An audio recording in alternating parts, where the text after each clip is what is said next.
अपन आगे बढ़े। फिर आज अपन पारद के बारे में पढ़ेंगे। पारद का है ना, पारद के बारे में अपन देखते हैं। तो पारद के बारे में सामान्य परिचय टाइप का है। संकेत Hg लिखा जाता है, आप लोग बचपन से पढ़े, हाइड्रोजन बोलते हैं ना, इसलिए Hg तो आप इसे एग्जाम में पूछा भी नहीं जाएगा। परमाणु भार 200.6 होता है इसका, 200.6 है ना। अब इसका ध्यान रखना कि फ्रीजिंग पॉइंट और मेल्टिंग पॉइंट इंपॉर्टेंट, बहुत क्लोज है। तो इसका क्वथनांक 357 आ रहा है ना। क्वथनांक कितना रहा है? 357 डिग्री सेल्सियस। और इसका जो गलनांक और हिमांक और गलनांक देखिए, हिमांक है इसका 36 डिग्री सेल्सियस फ्रीजिंग पॉइंट, और गलनांक आता है इसका मेल्टिंग पॉइंट 35.87। 35.8 भी करके याद कर लोगे तो चलेगा। तो बहुत क्लोज है ये, दोनों देख रहे हो ना। इसके अलावा एटॉमिक नंबर 80 होता है मरकरी का। परमाणु बंधन क्षमता जिसको अपन बोलते हैं एबीसी, तो atomic binding capacity. ABC what? Atomic binding capacity, इसकी 2 होती है। रिलेटिव डेंसिटी आरडी इसको बोलेंगे। रिलेटिव डेंसिटी इसकी कितनी है? 12.59।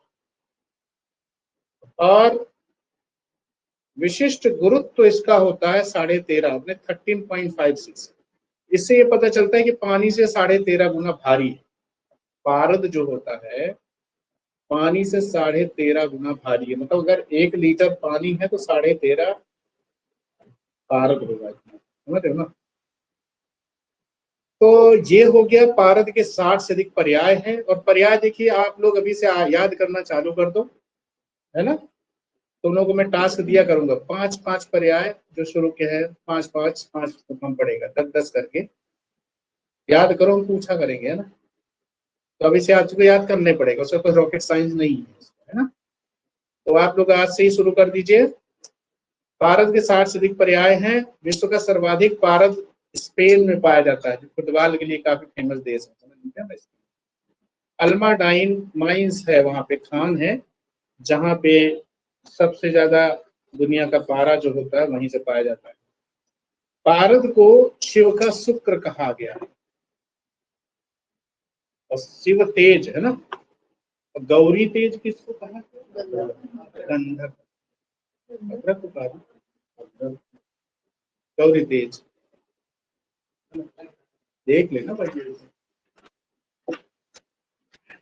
शिव का तेज क्या है? पारद। गौरी पुष्प गंध है, गौरी तेज भी आता। अभ्रक है गौरी तेज, गौरी पुष्प है गंधर्व। अब ऐसा है, याद रखना कि गौरी तेज जो हो जाएगा तुम्हारा अभ्रक है, और पुष्प क्या है? गंधर्व। पुष्प का मतलब ओवम टाइप का मान के चलो, है ना। और पारद जो है शिव का शुक्र बोला गया। फिर है, ये काफी बार पूछा जाता है, प्राण, पारद का प्राण क्या कहलाता है? माक्षिक। याद रखिएगा, पारद का प्राण क्या है? माक्षिक। मक्खी का प्राण है ना, मक्खी का प्राण। और पारद का नैवेद्य, नैवेद्य मतलब आहार एक तरीके से होता है, तो वो क्या होता है? अभ्रक। नैवेद्य, अभ्रक, अवैद्य, या एने करके याद कर लो, जैसे भी करके दिमाग में रखना। मक्खी का प्राण यानी पारद का प्राण माक्षिक, और एने मतलब नैवेद्य जो हो जाएगा अभ्रक है। शुक्र क्या है? शिव का शुक्र क्या है? पारद। पारद की 5 प्रकार से पूजा करने का विधान। पारद भक्षण, स्पर्श, ध्यान, दान और सर्वोपचार, ये 5 चीजें आ जाएंगी। या तो भक्षण करो, या टच करो, या ध्यान करो, या दान करो, या सर्वोपचार करो। इसका ट्रीटमेंट यानी BDS दास करके अपन याद कर सकते हैं ना। BDS, बी मतलब भक्षण हो जाएगा ना, BDS दास।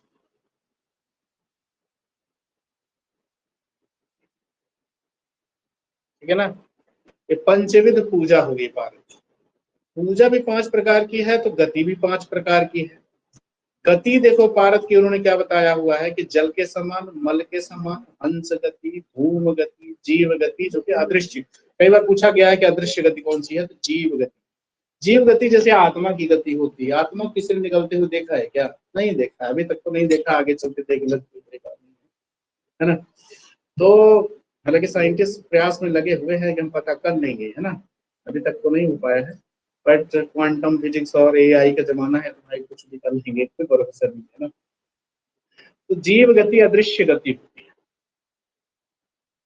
ठीक है। जीवन महज धुआं जैसा, जीवन महज धुआं जैसा, तो महज मतलब हो जाएगा मल हंस जल, धुआं का मतलब धूम गति। जीवन महज धुआं जैसा, एक कविता होगी, है ना, इसकी गति होगी जीवन की, है ना, जीवन महज धुआं जैसा, तो आप इसको बना सकते हैं।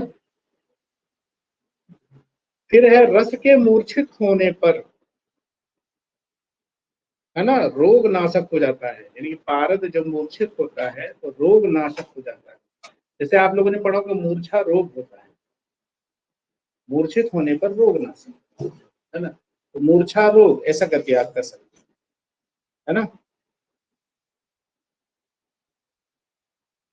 मृत होने पर जीवन देता है, मारण जब हो जाता है तो जीवन मरण साथ में ही आते हैं, है कि नहीं, सिंपल याद कर।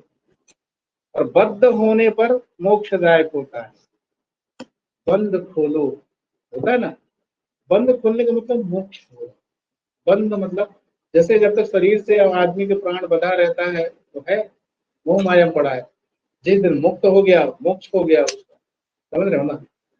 तो बंद को खोलना मतलब मोक्ष, बंध मोक्ष ना।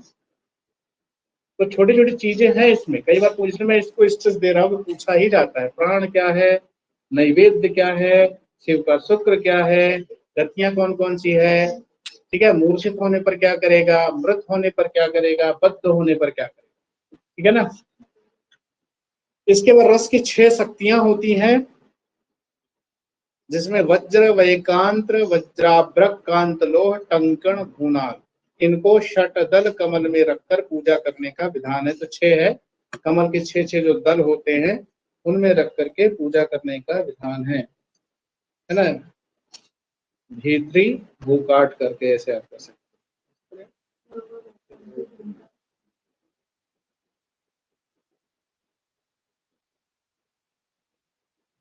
है ना। भी से 3 चीजें आ जाती है, वज्राभ्रक है विक्रांत और वज्र हो गया, और भूनाग प से शांतलो ट से टंकण, इसे मतलब याद करना है अपने को, मतलब 6 चीजें पता हो। पारद के दोष कितने होते हैं, कुल नंबर दोष के कितने होते हैं पारद के, द्वादश दोष, है ना। याद रखिएगा पारद के यहाँ पर 12 दोष हो जाए, ठीक, 12 दोष। अब आपको पता ही है कि दोष पारद में इंद्र के कहने पर किसने मिलाया था, रुद्र ने मिलाया था। इंद्र ने हाथ जोड़े, गुरु ये अगर अमृत बन जाएगा सब लोग पारद को इसे यूज करेंगे तो शंकर जी के पास हाथ जोड़ के बोले, शंकर को टेंशन मत लो, मैं दोस्त मिला देता हूँ, जो होशियार व्यक्ति होगा सो उधर उधर करेगा उसी को फल देगा, ये समझ रहे हो ना। तो ये मिलाने का श्रेय जो है रुद्र जो है इंद्र के कहने पर इन्होंने डाला, रिक्वेस्ट ऑन रिक्वेस्ट, है ना। तो ये हो गया। फिर इसके बाद नेक्स्ट में अपन चलते हैं, तो दोष देख लीजिए क्या है, 12 कैसे हो रहे हैं यहाँ पर, है ना। नैसर्गिक दोष की संख्या कितनी है, 3। ये जो आप देख रहे हो विष बहिग्नि मल, ये आपका नैसर्गिक दोष है, नेचुरल, है ना। यौगिक दोष होते हैं 2, नागजो वंगजो करके आते हैं, है ना। तो ये 2 तुम्हारे क्या हो जाएंगे, नाग और वंग जो है तुम्हारी यौगिक दोष हो जाएंगे। औपाधिक और पंचुक दोष की संख्या 7 होती है, कुल मिला के 7 और 5 12 हो रहे हैं ना। ये 3 हो गए, ये 2 हो गए और ये 7 हो गए, कुल मिला के 12 हो गए। इसके बाद यहाँ पर एक बॉक्स में देखिए क्या लिखा हुआ है, नाग यौगिक दोष युक्त पारस सेवन से क्या होता है, जड़ता आत्मान कुष्ठ रोग उत्पन्न होता है। ये कंडीशन याद रखिएगा, है ना। जड़ता, नाग और बंद भी कर लो, बंधता है, चल।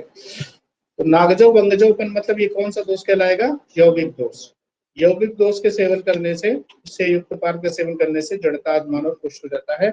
अब देख लीजिए कंचुक दोष और औपाधिक, देख लीजिए।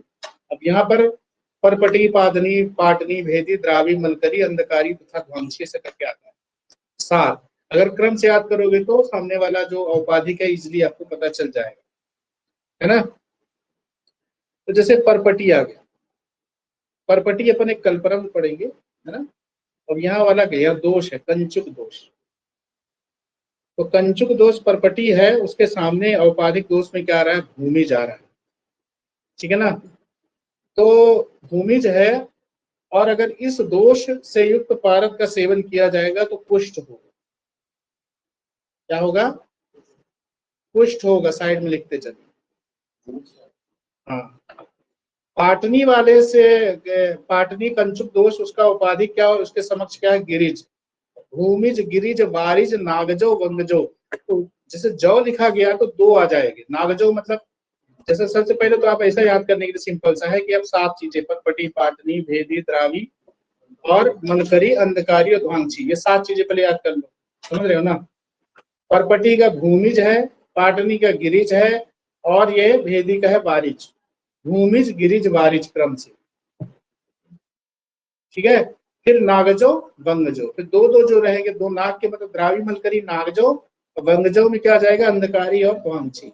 ऐसे करके इसको दिमाग में ठीक है ना। तो चलो, पाटनी वाले के समक्ष औपाधिक दोष क्या आ रहा है, गिरिज।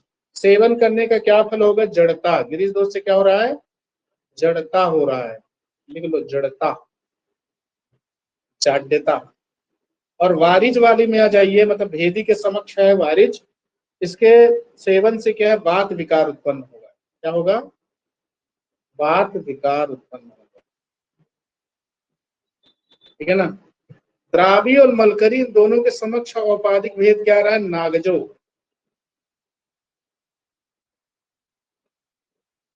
ठीक है। और इसके सेवन से त्रिदोष प्रकोप होगा। त्रिदोष कोप या प्रकोप, जो भी लिखना चाहिए। अंधकारी और ध्वांसी के सामने भी वंगजो आ रहा है, और इसमें त्रिदोष प्रकोप इसमें भी होगा। सिंपल है इसको, है ना, त्रिदोष प्रकोप, ठीक है। भूमिज का कुष्ठ, गिरिज का जड़ता, बारिज में वातज, वा से बारिज, व से वातज विकार, नागजो, वंगजो, त्रिदोष प्रकोप, ठीक है ना। आगे समझ में। अपन आगे चलते हैं, एक टेबल है। अब इस टेबल में देख लीजिए, बहुत सारा कंटेंट आपको मिलेगा, है ना। विविध रस ग्रंथोक्त पारद में नैसर्गिक दोष और उनके कर्म क्या हो। कंचुक दोष के तो अपन ने पढ़ लिए थे, कर्म क्या हो रहे थे, है ना। तो याद रखिएगा कि 3 आचार्य जो है, रस हृदय तंत्र और रस रत्नाकर, रस रत्न समुच्चय, इन तीनों ने, अब यहाँ पर आपको साइड में दोष लिखा हुआ है और इसके कर्म थे। इन तीनों के अनुसार विश्व वहिनी मद, अपन ने नैसर्गिक दोष 3 पढ़ा था ना, किसी ने 3 बोला, किसी ने 5 बोला, वो अलग अलग है, हम लिखवा देंगे प्रतीक्षा हो, है ना। तो रस रत्नाकर, रस हृदय तंत्र, रस रत्न समुच्चय, इनने भी वही माना हुआ है। तो विश्व वहिनी मल का जो है ना, इसका जो आपका आएगा MSM, मतलब मरण संताप मोक्ष, है ना, क्रम से। विश्व वहिनी मल तो क्रम से ही अपन पढ़ते हैं, ठीक है ना। BVM इसका है MSM, मतलब मरण संताप, ना विष की वजह से मरण, मृत्यु तो होती ना विष की वजह से, वहिनी की वजह से ताप होगा, इसके याद ना करोगी तो बन जाएगा मल की वजह से मूर्छा होगा, ठीक है ना। तो विश्व वहिनी मल SM, ठीक है ना, MSM, मरण संताप मूर्छा। अब रसायनों में आ जाइए। रसायनों के लेखक का नाम बताओ तो जल्दी से।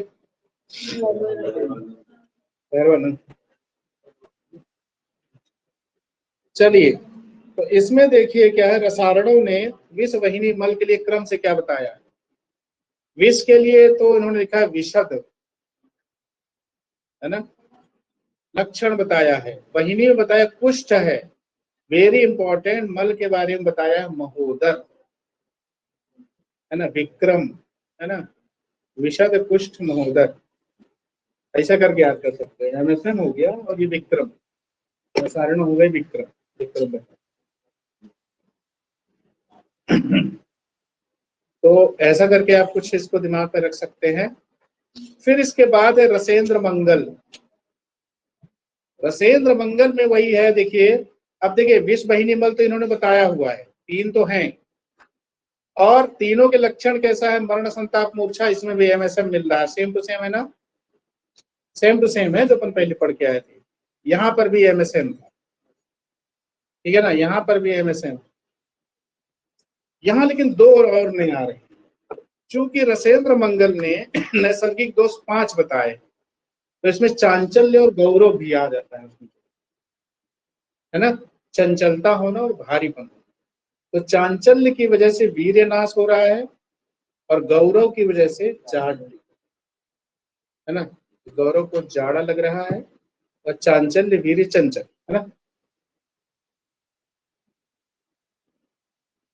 वीजा, है ना। तो इसको ध्यान रखिएगा, चूंकि थोड़ा ये 2 डिफरेंट हैं। इसके बाद है रस प्रकाश सुधाकर, रसेंद्र चूड़ामणि, 2 नाम इसमें आएंगे, रस प्रकाश सुधाकर और रसेंद्र चूड़ामणि। एमएसएम तो इन्होंने सेम टू सेम एमएसएम सबका आ रहा है, देख रहे हो ना, मरण, संताप, मोक्ष। फर्क कहाँ आ रहा है, यहाँ दर्प और मद करके 2 बताए हैं, 5 इन्होंने बताए। जैसे रसेंद्र मंगल में 5 बताया गया, चांचल्य और गौरव आ गए। देखो विषवाहिनी मल सम्मान में लगता, अब उन्होंने 2 एक्स्ट्रा कौन से बता दिए, चांचल्य और गौरव बता दिया रसेंद्र मंगल। इसका हो गया बीजा मतलब वीरनाश और जाड्य। रस प्रकाश सुधाकर रसेन चूड़ामणि ने 2 बताए नए, दर्प और मद, यानी कि मद करके भी याद सकते हो, दम भी करके याद कर सकते हो, ये 2 एक्स्ट्रा इनके। अब इनके जो उन्होंने लक्षण मतलब बताए हैं कि दर्प की वजह से स्फोट हो रहा है, द स्फोट, और मद की वजह से उन्मत्तता, पागलपन, है ना, मदोन्मत्तता, है ना, मद पागलपन जिसको तुम बोल सकते। तो ये आपको ध्यान में रखना है। फिर इसके बाद आयुर्वेद प्रकाश और रस तरंगिणी का वर्जन आ जाएगा।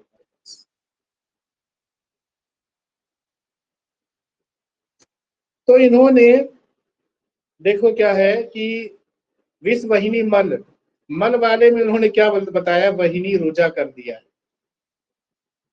खांसी पीड़ा है, वाहिनी मतलब ग्रहणी से संबंधित पीड़ा हो सकती है इसमें, और चंचलता जैसे बीज नाश बताया था, तो यहाँ बीज नाश इन्होंने कर दिया है। तो मतलब इनके अनुसार अगर बोला जाए तो नैसर्गिक दोष 4 ही हो जाएंगे, समझ रहे हो ना, नैसर्गिक दोष कितने हो जाएंगे, 4। और फिर इसके बाद आप चलिए लास्ट में रस कामधेनु के अनुसार 6 है, देख रहे हो, धर्म ताप मूर्छा जीटीएम, है ना, विषवाहिनी मन पर पढ़ते थे, तो इन्होंने जीटीएम मतलब धर्म ताप मूर्छा अंग, अब देखो लक्षण बताया, 26 मल तो उन्होंने सेम बताया है, लास्ट के 3 कौन से बताए हैं, दर्प, मद और भूदोष करके आ रहा है, ये मतलब भूदोष एक्स्ट्रा इन्होंने जो बताया हुआ है, इसके 3 के लक्षण आप देख लो। शुरू के जो 20 मन के लक्षण देख लेके आ रहा है, जीटीएम मतलब घर में ताप मूर्छा, घर का मतलब गर्मी लगना एक तरीके का हो सकता है, और दर्प, मद और भूदोष, इसकी वजह से अंग स्फोट, एयूटी मतलब अंग स्फोट, उन्मत्तता और तेजोनाश करके आए, ठीक है, जीटीएम और एयूटी करके है, आउट, ठीक है ना, धर्म ताप मूर्छा अंग स्फोट उन्मत्तता तेजोनाश। बट उधर आपको देखना है विषवाहिनी मल, और क्या रहेगा, मद, दर्प, मद और भूदोष, ठीक है ना, दर्प, मद और भूदोष। अब ये थोड़ा सा अपने को लग रहा है, लेकिन इसमें अभ्यास करना पड़ेगा, समझ रहे हो ना, किसी के अकॉर्डिंग पूछ ले तो क्या कर लो, अब ऐसा तो है नहीं कि एक ही है उसमें वर्जन दिया हुआ है ना। तो तुमसे इससे आपको यह भी साबित हो रहा है कि अब जैसे रस तरंगिणी हो गया भैया, 4 ठो बताया हुआ उन्होंने, मतलब नैसर्गिक दोष 4, इस बैंगनी मन तो सबने बोला हुआ है ना, तो चांचल्य करके बोला। अब जैसे रसेंद्र मंगल ने 5 बोला, तो चांचल्य और गौरव बोल दिया है 3 के अलावा, ठीक है ना, और रस काम धेनु ने भाई तो रिकॉर्डे तोड़ दिया है, 6 बता दिया है ना, दर्प, मद और भू दोष कर दिया उन्होंने, पर 3 कॉमन है सब इस महीने, ठीक है ना। तो इसका देखो ये अभ्यास करना पड़ेगा, मतलब इसके लिए तो भैया आप स्टार मान लो, इसका रेगुलर अभ्यास करना पड़ेगा आपको, तब जाएगा, नहीं तो इसमें कंफ्यूजन बहुत होगा। फिर इसके बाद है पारद का सामान्य दोष निवारण। अब क्या, रुद्र ने तो इसमें दोष मिला दिए थे, तो दूर कौन करेगा, है ना, दूर हम करेंगे। तो सामान्य शोधन किससे करते हैं?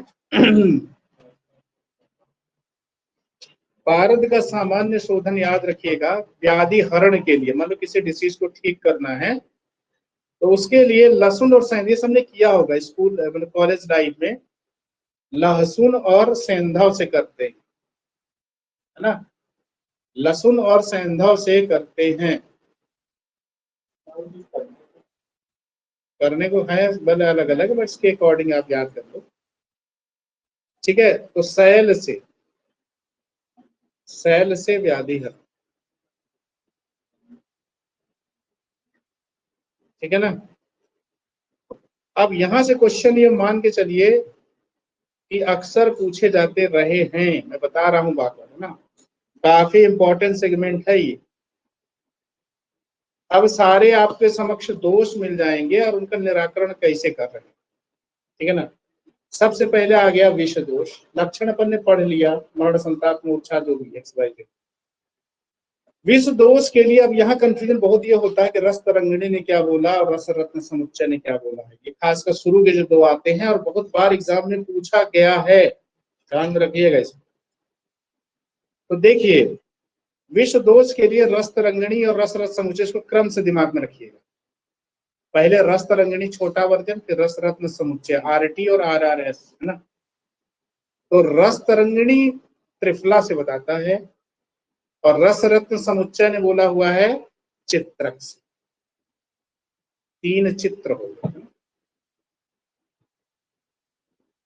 ठीक है, तीन चित्र हो गए इधर, या विष से TC की मृत्यु हो गई, ऐसा करके पहले लोग याद करते थे, यानी कि इसका परिणाम मृत्यु है।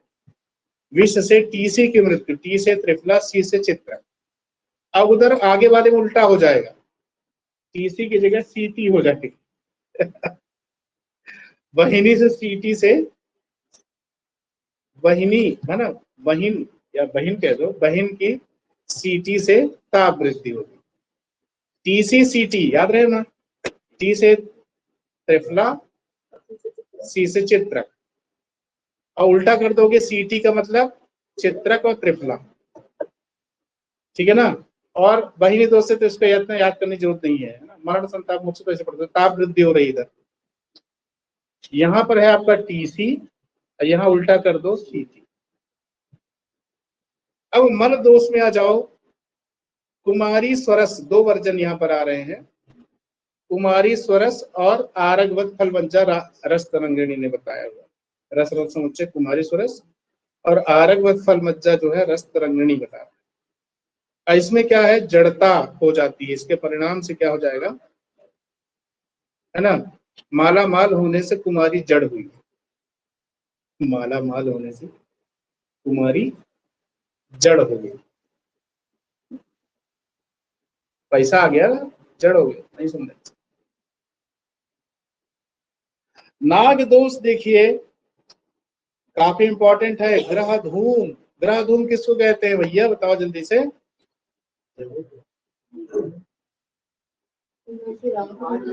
इशारा इशारा हमको ना बताओ, तुम ऐसे बताओ।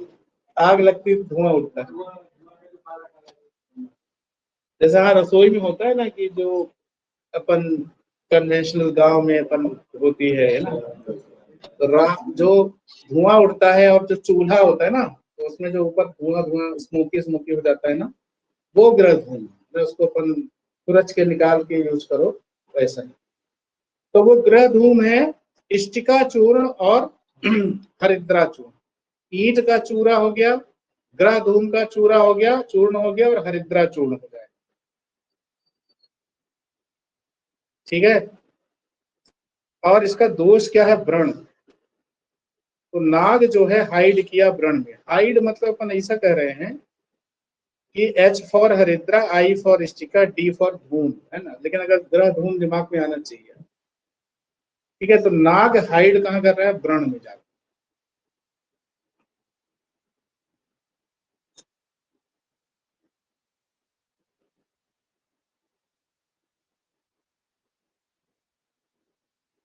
हरिद्रा इष्टिका, डी फॉर धूम्र ग्रह। अब इसके बाद बंग दोष हो गया, इंद्रायण, अंकोल और हरिद्रा, ये कुष्ठ उत्पन्न करता है। देखो एक तो और ध्यान रखिए, सामान्य शोधन व्याधिहरण के लिए होता है, विशेष शोधन रसायन के लिए, समझ रहे हो ना। तो अपन रसायन वाला पर्पज पढ़ रहे हैं। तो बंग दोष जो है इंद्रायण, अंकोल और हरिद्रा से होगा। बंगाली हल्दी से इंद्र अंकल को कुष्ठ हुआ, बंगाली हल्दी से इंद्र अंकल को कुष्ठ हुआ।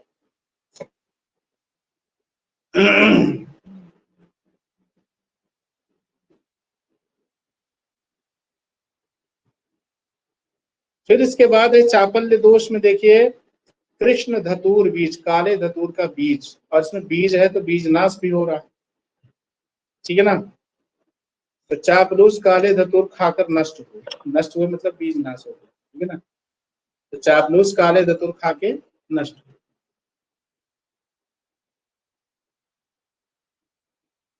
फिर इसके बाद अपन चलते हैं असहयाग्नि दोष और गिरी दोष करके आता है। तो असहयाग्नि दोष है गोक्षुर से दूर होगा, और नहीं दूर हुआ तो क्या होगा, मोह।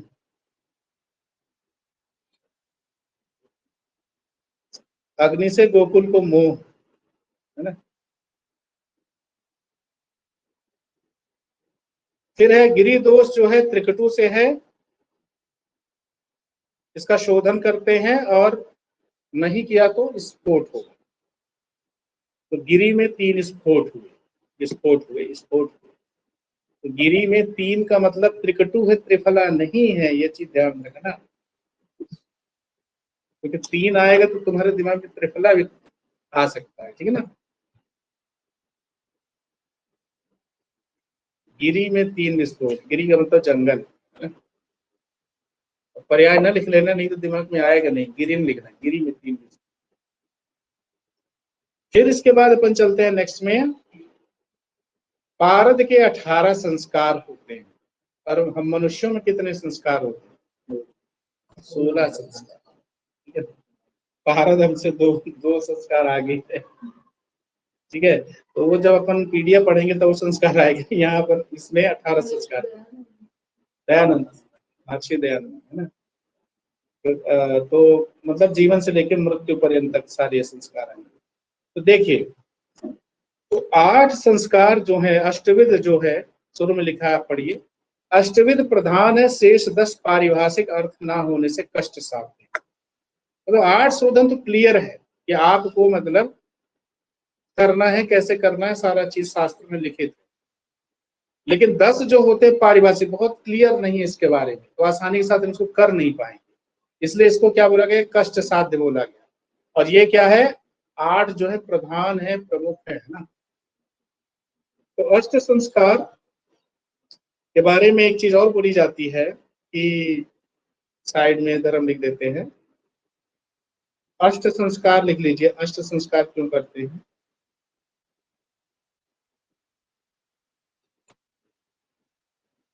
अष्ट संस्कार से क्या होगा, लिख लो, देह कराणी करके, मतलब शरीर के लिए लाभ करेगा, मतलब जो औषधियां आप बनाओगे उसमें लाभकारी है, देह कराणी करके है। और शेष 10 संस्कार देह लोह कराणी, मतलब उसमें से धातु भी बना लेंगे अपन, है ना, लोहे से सोना, देह लोह कराणी, मतलब देह लोह कराणी, ये मत समझ लेना कि देह को लोहे के जैसा कर देगा, ऐसा नहीं। देह सिद्धि और धातु सिद्धि होती है ना, कि आप एक तो देह सिद्धि के लिए मतलब ऐसी दवाई बनाओ तो शरीर को लाभ करे। धातु मतलब यह है कि आप निकृष्ट धातु से उत्कृष्ट धातु बना रहे हो, क्या आपने पता चला रास्ते में कोई लोहा मिल गया, जैसे आलू डाले सोना निकला है, जैसे ऐसे करके मतलब उसमें सोना बना लो उसका, है ना। तो ये हो गया। फिर देखिए 19वां अनुवासन संस्कार रसेन चिंतामणि ने बताया है, तो ये भी महान व्यक्ति थे, इनका नाम याद रखिएगा। रसेन चिंतामणि ने 19वां संस्कार बताया है, जिसका नाम है अनुवासन। अनुवासन बस्ती भी पढ़ते थे, अनुवासन संस्कार भी। तो शुरू में अपन शुरू करते हैं, जो शुरू के 8 संस्कार हैं सरल हैं संस्कार, स्वेदन, मर्दन, मूर्छन, उत्थापन, पातन, शुरू के 5, ठीक है ना। तो शुरू के 5 शोधन हेतु ये 5 संस्कार किए जाते हैं, स्वेदन, मर्दन, मूर्छन, उत्थापन, पातन। और बीएनडी मतलब बोधन, नियामन, दीपन, याद रखना ये बीएनडी है, बोधन, नियामन, दीपन। ये किसके लिए है? गुणांतराधान हेतु 3 संस्कार किए जाते हैं, ठीक है, संस्कार करने के लिए, समझ रहे हो। गुणांतराधान में एक अलग ही क्वालिटी आ जाए, ठीक है, गुणांतराधान करना है, गुणों में परिवर्तन करना है। तो 5 तो सिंपल सा शोधन मतलब जो अशुद्धि दूर करने के लिए है, और 3 जो होता है गुणांतराधान के लिए, बीएनडी, बोधन, नियामन, दीपन। इसके अलावा अब कुछ इधर आपके लिए और भी नाम आते हैं, गगन भक्षण, चारण रटना नहीं है, 8 आपको दिमाग में रखना है। गर्भद्रुति अपन पढ़ रहे थे ना, गर्भद्रुति निर्माण सवाल पूछ रहे थे, कच्छप यंत्र में करते हैं, याद है। बाह्य द्रुति, जारणा याद रखिएगा, जारण और जारणा, जारण जो है, जारणा जो है संस्कार है, जारण नहीं है ना, तो याद रखिए जारणा संस्कार के अंतर्गत भी। रंजन, सारण, क्रामण, वेधन, भक्षण, अनुवासन तो आपने पढ़ ही लिया है, ठीक है ना। तो कुछ 2-3 का नाम ऐसे याद रखिएगा विशिष्ट जो है, बाकी तो अपने को 8 जो है ना वो मत भूलना। स्वेदन, मर्दन, मूर्छन, उत्थापन, पातन, बोधन, नियामन, दीपन क्रम से याद होना चाहिए, है ना। क्रम से याद करोगे तो तुमको याद, आगे की जो चीजें हैं वह भी सॉल्व करने में आसानी रहेगी।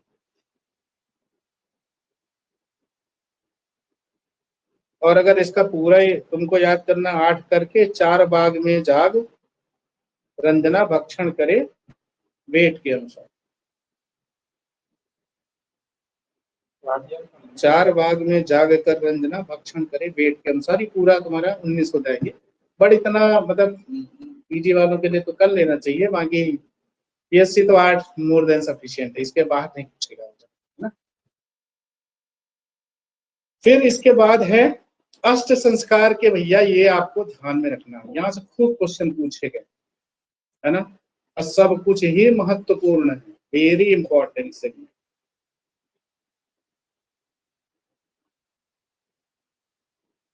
है ना।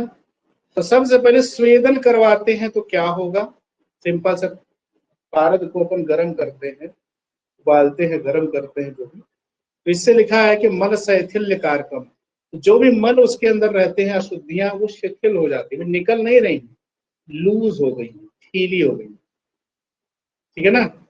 मर्दन से क्या होगा, बहिर्मल विनाशनम, जो बाहर के मल या अशुद्धियां होती हैं वह नष्ट हो जाती हैं। स्वेदन से शिथिल हुआ, मर्दन से बहिर्मल विनाश हो गया, मूर्छन में याद रखिए सर्वदोष विनाशनम, डायलॉग मारने में क्या जाता है, सारे दोष नष्ट कर देगा, ठीक है ना। ये कई बार पूछा गया, नष्ट पिष्ट कारकम मूर्छनम, जब उसको अपन खरल वरल करते हैं उसका स्वरूप बदल जाता है ना, तो इसके लिए उन्होंने क्या बोला है, नष्ट पिष्ट कारकम मूर्छनम। तो पहला है मल शैथिल्य कारकम, बहिर्मल विलासनम, सर्वदोष विनाशनम। तीसरे नंबर पे सर्वदोष विनाशनम, यह नष्ट पिष्ट कारकम मूर्छनम।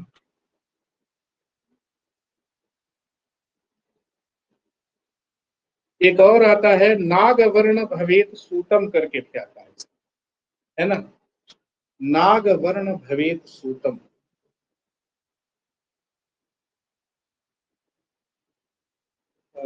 नागवर्ण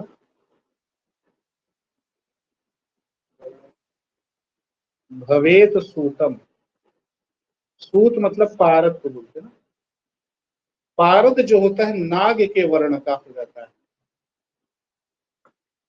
लेड के जैसे, है ना। तो ये हो गया, उत्थापन काफी महत्वपूर्ण है। मूर्छा व्यापत्ति नाशनम, मूर्छा और व्यापद, है ना, इसको नष्ट करता है, मूर्छित पारद को स्वाभाविक अवस्था में लाता है ना। तो मूर्छन में क्या हुआ था, अपने नष्ट पिष्ट कारकम को घोट दिए, मूर्छित हो गया, अब उत्थापन क्या होगा, उसकी मूर्छा को दूर किया जाएगा। तो वही लिखा है मूर्छा व्यापत्ति नाशनम, तो मूर्छित पारद को स्वाभाविक अवस्था में लाना। और रस हृदय तंत्र ने क्या बोला है, नाग वंग परिमुक्त, इसे नाग और वंग दोष दूर हो जाएंगे। अब ये बहुत कंफ्यूज करता है, ऊर्ध्व वाले में अपन जब देखेंगे इसमें परिमुक्त लिखा हुआ है, ऊर्ध्व वाले में नाग वंग परित्यज्य और अदय वाले में नाग वंग शंका मुक्ति। देख रहे हो, एक जैसा एकदम मिलता है, सावधानी हटी दुर्घटना घटी, है ना। तो चलिए, उत्थापन वाले में ध्यान में रखिएगा, नाग वंग परिमुक्ता, नाग और वंग दोष से मुक्ति मिल जाएगी। पातन वाला में देखिए, पातन वाले में ऊर्ध और अधा वाले में खासकर कंफ्यूजन रहता है। इसमें नाग वंग परित्यज्य, पार्थ अपने अंदर जो भी नाग वंग दोष होगा ना उसको छोड़ देगा। अब नाग वंग असंका आता है, कभी मतलब वही है, वो इसमें शंका नहीं रहेगी, वो निकल जाएगा, रस हृदय तंत्र ने बताया। तो यहाँ देखो शब्द में क्या है, नाग वंग परित्यज्य संकातः, अदय वाले में नाग वंग शंका मुक्ति हो रही, बिल्कुल ही चला गया, इसमें डाउट नहीं है कि इसमें नाग वंग बचा होगा लेश मात्र। और खास बात है कि रसायन योग्यो भवे, अब रसायन कार्य के रूप में इसका हम प्रयोग, मतलब पर्पस से इसका प्रयोग कर सकते हैं। तो तिर्यक वाला अपन देख लीजिएगा, कर्मकारी भवे ध्रुवम, निश्चित रूप से कारगर होगा तिर्यक पातन के पश्चात पारद, ठीक है ना। कर्मकारी ध्रुवम का मतलब निश्चित, है ना, कि अब इसमें कारमुकता आ गई। तो तिर्यक कर्म, ऐसा याद रखना, याद रखने के लिए तिर्यक कर्म से कर्मकारी भवे। अब जैसे मूर्छा व्यापत्ति नाशनम को याद करना इजी है, मूर्छा से उठा, पहले आदमी बेहोश होता है उठता है ना, तो मूर्छा से उठा का मतलब उत्थापन।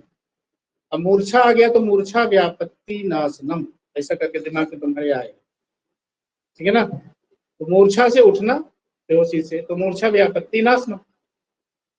समझ में आ रहा मैं क्या कह रहा हूँ। फिर है, अब इसको ऊर्ध्व वाले जैसे आपको करना है तो ऊपरी कर सकते हो, परी से परित्यज्य है, नागभंग परित्यज्य, समझ रहे हो मैं क्या कर रहा हूँ, ऊपरी, ऊर्ध्व में परी से परित्यज्य, परित्यज जैसा भी दिमाग में रह सकते हो।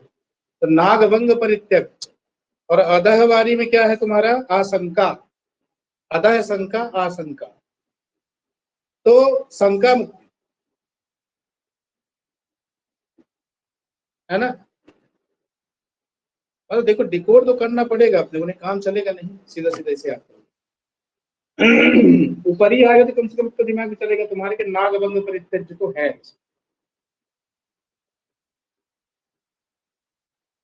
अब यहाँ तो शंका मुक्ति है, इधर संकात करके भी आ रहा है रस हृदय तंत्र में, ये भी ध्यान में रखिएगा, है ना। नागभंग बहुत कांड करते हैं, बहुत गलती करते हैं, इसको आपको डिकोड करना पड़ेगा, ठीक है। इसके बाद है नेक्स्ट में अपन चलते हैं बोधन वाला। बोधन से है, बोधन को रोधन भी कहते हैं, बीएनडी करके ना, बोधन नियामन, ठीक है। कभी कभी क्या होता है, बहुत सरल आपसे क्या पूछ लेगा, पांचवा बताओ संस्कार, आठवां बताओ, सातवां बताओ, इसके लिए भी क्रम याद करना महत्वपूर्ण है ना। स्वेदन मर्दन मूर्छन उत्थापन पातन, बीएनडी बोधन नियामन धिक, सिंपल है, ठीक है ना। तो ये मतलब इस टाइप की चीजें गलत नहीं होना चाहिए। होता है कभी कभी अपन ज्यादा स्मार्ट मूव करते हैं, पता चला कि तुमको 8 ही क्रम से नहीं याद आ रहा, पूछने वाला पूछ लिया तुमसे, है ना। तो अपने को ध्यान रखना। फिर इसके बाद देखिए आता है तुम्हारा बोधन है, वीर्यम प्राप्नोति उत्तमम, बहुत अच्छी बात है। विबोधन, वीर्यम प्राप्नोति उत्तमम, विबोधन करके याद कर सकते हो।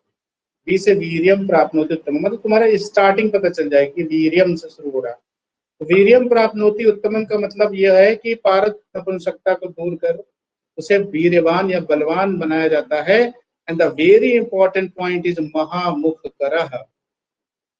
अब पारद में क्या मुख आ जाता है, या उसका मुख जो है और बड़ा हो जाता है। अब हम इंसान जैसे पारद थोड़े ना होगा, मुख बड़ा होने का मतलब और धातुओं को अपने अंदर ग्रसित कर सकता है, समझ रहे हो।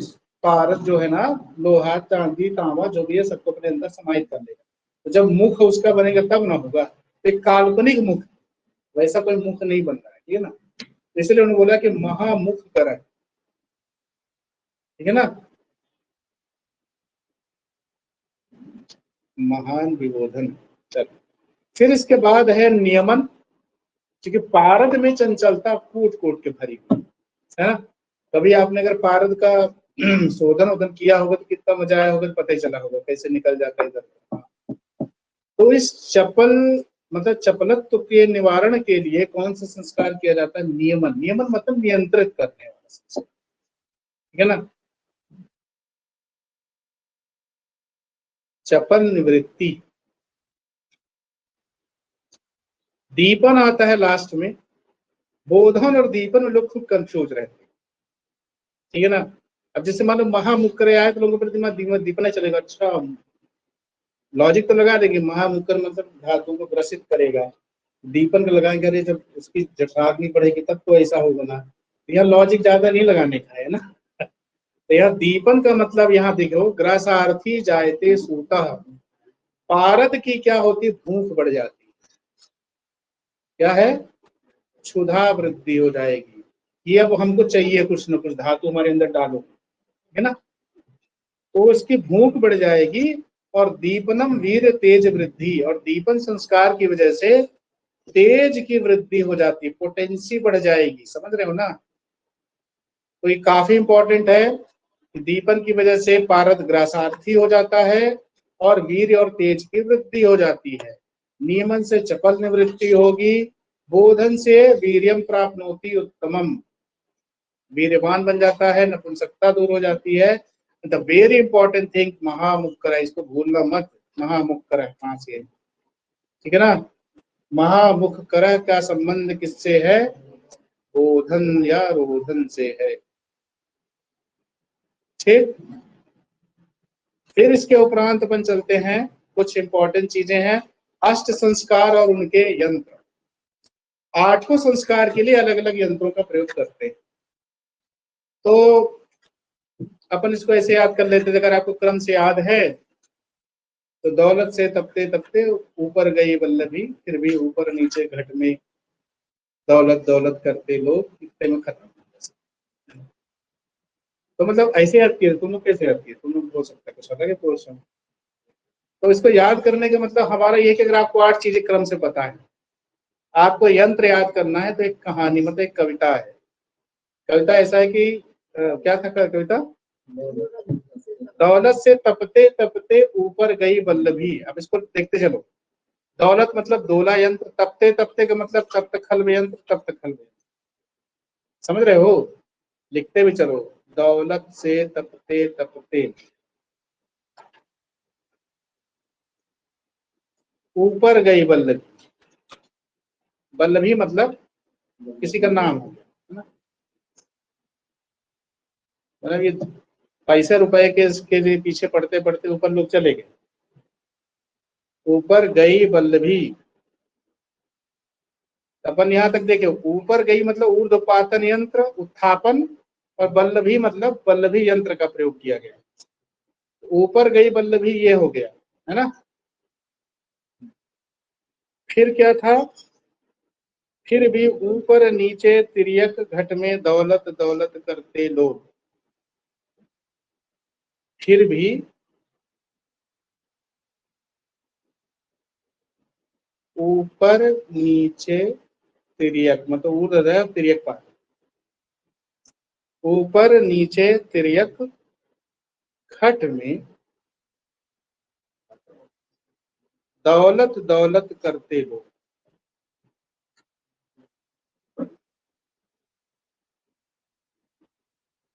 ये अगर आपको दिमाग में बैठ जाएगा नहीं भूलो, है ना। देखो, दौलत से तपते तपते, पहला देखो स्वेदन में दोला यंत्र, ठीक है, द्रव्य पुन बाद में देखेंगे। मर्दन संस्कार करें तो तब तक खल्व यंत्र, मूर्छन करें तब तक खल्व यंत्र, तपते तपते ऊपर गई वल्लभी मतलब उत्थापन के लिए ऊर्ध्वपातन यंत्र और वल्लभी यंत्र, है ना।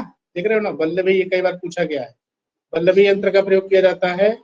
फिर भी ऊपर नीचे तिर्यक मतलब ऊर्ध्व तिर्यक पातन, पातन की बात आ रही तो उधर तिर्यक पातन यंत्र ही होते हैं उनके, ठीक है ना। तो ऊपर नीचे तिर्यक, फिर है रोधन संस्कार आता है तो घट यंत्र का प्रयोग किया जाता है ना। दौलत दौलत करते लोग, लास्ट के जो नियामन उद्दीपन आता है तो दौला यंत्र दोला यंत्र, समझ में आ गया। तो दौलत से तपते तपते ऊपर गई वल्लभी, फिर भी ऊपर नीचे, फिर भी ऊपर नीचे तिर्यक घट में दौलत दौलत करते लोग, इतना अगर दिमाग बिठा लोगे तो बन जाएगा क्रम से 8 चीजें। अब इसके बाद अपन चलते हैं नेक्स्ट।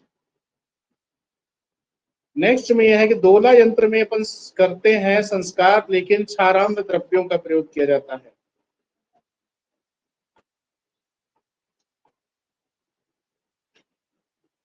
ठीक है ना। पानीय क्षारम, मर्दन देखिए तख्त खल्व यंत्र, और इसके लिए क्या यूज कर रहे हैं, ग्रह धूम इष्टिका और राजिका, इस अपन, है ना, GIR, ग्रह धूम इष्टिका और राजिका। और मूर्छन वाला जो है चित्रक, त्रिफला और घृत कुमार, GTC क्या है, GTC।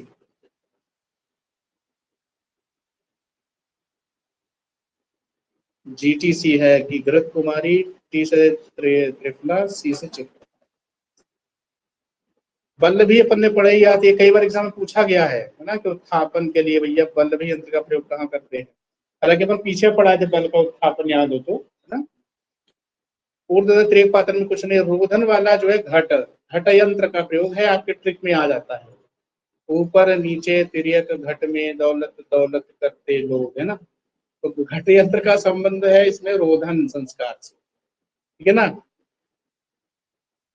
तो ठीक है, तो ये हो जाएगा, लेकिन आपको ऊपर का कंटेंट याद रखना। क्षारा मतलब से स्वेदन करवाएंगे, GIR मतलब ग्रह धूम इष्टिका राजिका के साथ मर्दन, और GTC मतलब घृत कुमारी त्रिफला चित्रक से क्या करवाएंगे, मोचन करवाएंगे।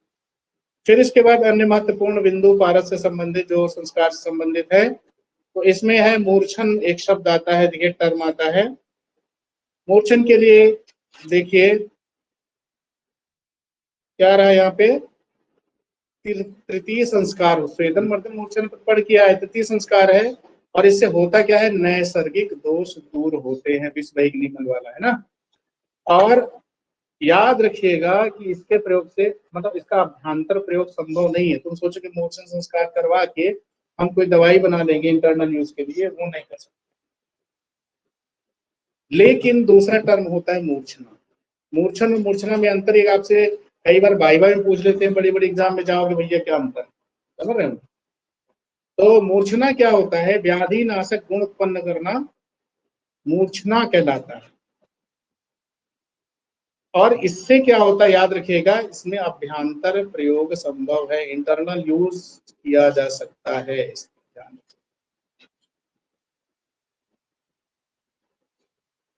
ठीक है ना, इसमें आप इंटरनली इसको यूज कर सकते हैं।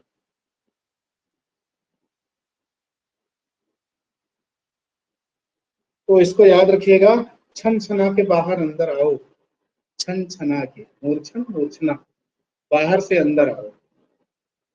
तो मूर्छन जो है बाहर का मतलब बाह्य प्रयोग कर सकते हैं, छना का मतलब मूर्छना अंदर। अगर मान लो कुछ, इसलिए दिमाग में रखना चाहिए बट वो गलतियां ना हो ना, छन छना के बाहर से अंदर सब याद रख सकते हो ना। देखो याद करने के लिए आप किसी भी हद तक जाओ, मतलब याद होना चाहिए मिला, क्योंकि ऐसी चीजें ना डाउट क्रिएट करती है ना। फिर इसके बाद अपन आगे चलते हैं कि 1 से 5 तक जो संस्कार हैं तुम्हारे, 1 to 5, 1 से 5 संस्कार जो अपन पढ़ते हैं, स्वेदन मर्दन मूर्छन उत्थापन पातन, ये क्या होता है, इसमें पारक दोष मुक्त हो जाता है। और 6 से 8 संस्कार होता है, अपन पढ़ चुके हैं, बल और तेज की वृद्धि ऑलरेडी अपन पढ़ चुके हैं इसको। संस्कार के लिए पारक की अधिकतम मात्रा देख लीजिए, 2000 पल, 2000 पल, समझ रहे हो कितने, कितना हो जाएगा, एक पल बराबर 50 मान लो, तो मतलब 1,00,000 ग्राम बोले तो, अब किलो को भी पता लग ग्राम में नहीं है ना, 100 किलो लगभग है ना, मान लो 100 किलो। और न्यूनतम कितना है भैया, आधा पल, मतलब आधा पल से लेकर के 2000 पल तक अपन यूज कर सकते हैं। किंतु रस तरंगिणी का वर्जन लिख लीजिए 100 पल से 1 पल तक। रस तरंगिणी ने क्या माना है, 100, अरे यार सर, 1 से 100 पल अपन ऐसा कर लेते हैं, 1 से 100 पल, न्यूनतम 1, अधिकतम 100।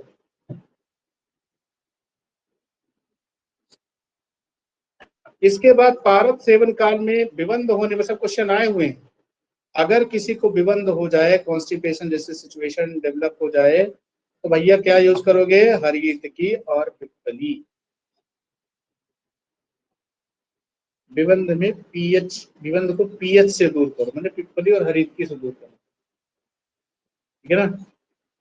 फिर इसके बाद पारद सेवन काल में अपथ्य क्या क्या चीजें हैं, ये सब क्वेश्चन आते हैं यहाँ से, तो इनको भैया थोड़ा गौर फरमाइएगा, क्या क्या चीजें अपथ्य है। शोभांजन मतलब शिप्रू जैसी अच्छी चीज भी अपथ्य है, बृहति है, बिल्व है, कुष्मांड है, बेताग्र है, कार, वेल्लक, करेला, मांस, मसूर, कुल्थी, सरसों का तेल, लंघन। सरसों के तेल से अभ्यंग भी करना है, मतलब सरसों के तेल तो यूज करना ही नहीं, ना तो इंटरनल ना तो एक्सटर्नल, कैसे भी है ना। और मूलक का प्रयोग और अंग मर्दन वगैरह जो अपन विहार करते हैं, क्या थोड़ा हाथ पाँव ना मर्दन कर दो, तो ऐसा भी नहीं करना है। तो बिल्व वेरी इंपॉर्टेंट, शोभांजन लगा लीजिए, कारवेल्लक, सरसों, सरसों का तो आपको लगाने हैं ना, शोभांजन, बिल्व, कुष्मांड। कुष्मांड इसलिए बन जाएगा काकराष्टक वाले में आता है, समझ रहे हो ना। अपन नीचे पढ़ेंगे कि काकरादि गण जो होता है उसका निषिद्ध है, का से जितने भी आते हैं नाम, है ना, कुष्मांड, करेला, ये सब। तो कारवेल्लक है यहाँ पे।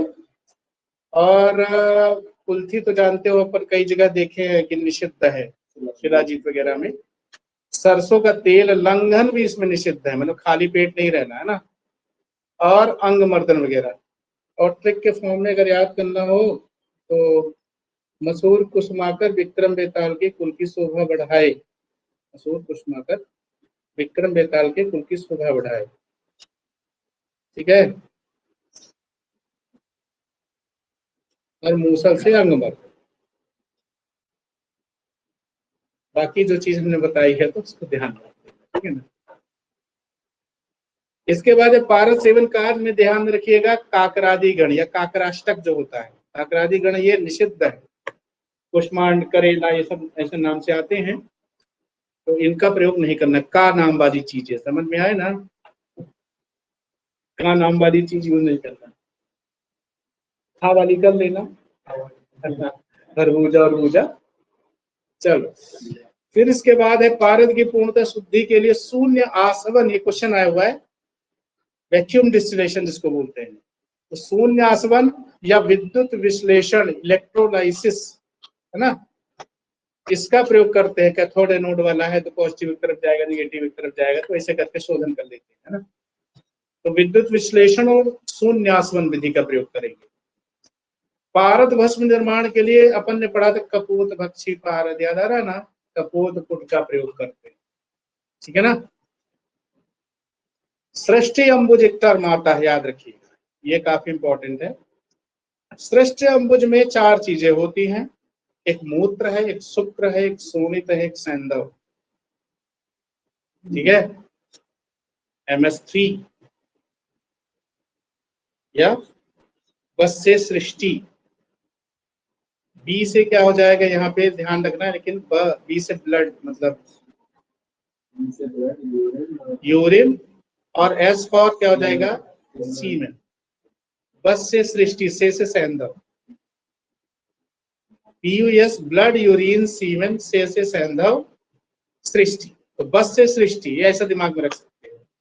या वैसे हो रहा हो तो MS3 कर ले, है ना। तो बस से सृष्टि आप याद रखिएगा, ये पूछा जाता है क्या है इसमें सृष्टि अम्बुज में, है ना।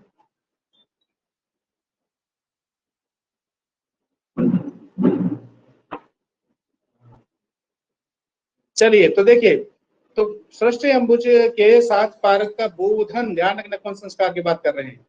बोधन संस्कार कौन सा होता है, छठा संस्कार, बोधन नियामन दीपक।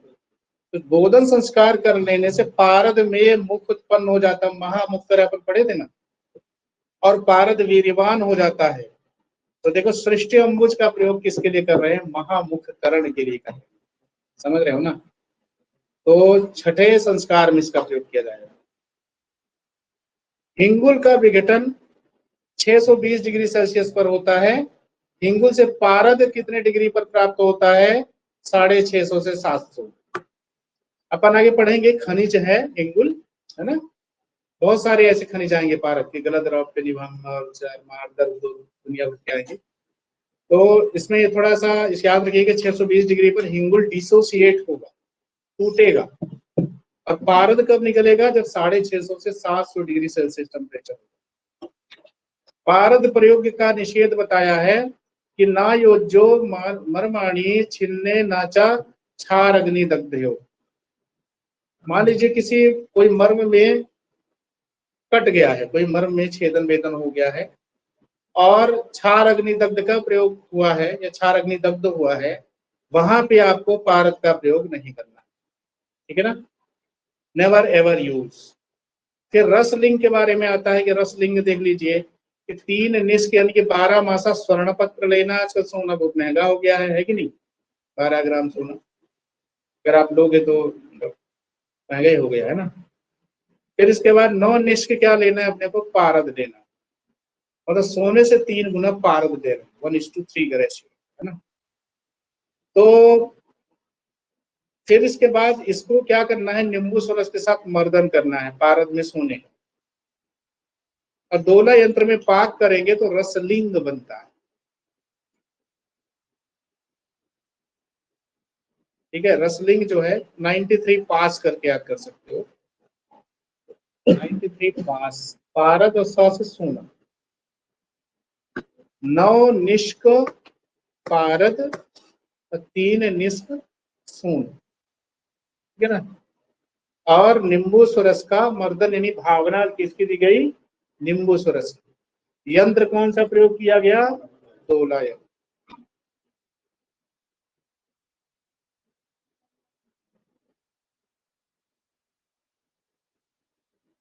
रसलिंग के पास 93 करोड़ निकली दौलत। चलो इसके बाद है रसलिंग महादेव, देख लीजिए जो बनाए जाएंगे, इसमें मूर्ति बनेगी। तो भैया 18 हाथ के हैं, जिनके 5 मुख हैं और 3 नेत्र हैं। तो महादेव को तो 3 नेत्र होते ही हैं, है कि नहीं? 5 लेकिन मुख हैं, ब्रह्मा जी के 4 ठो है, दिखता 3 है लेकिन पीछे रहता है, इनके 5 हैं। और 18 हाथ, अष्टदश भुजी, पंचमुखी, त्रिनेत्री, ठीक है ना। तो ऐसा करके दिमाग में रखिएगा कि रसलिंग महादेव के बारे में कैसा बोला गया है वर्णन। अपन वो विश्व वाला चैप्टर नहीं पढ़ते थे, अरे बाल आंखों से ज्वाला निकलती हुई, है ना। हाँ हाँ, मतलब इस टाइप। चलो रसबंद आ गया तुम्हारा, टाइम है अपने पास, तुम तो भागने के फिर हाथ में रहते हो। चलो तो ठीक है, आज के इतना है, करना तो पड़ेगा ना।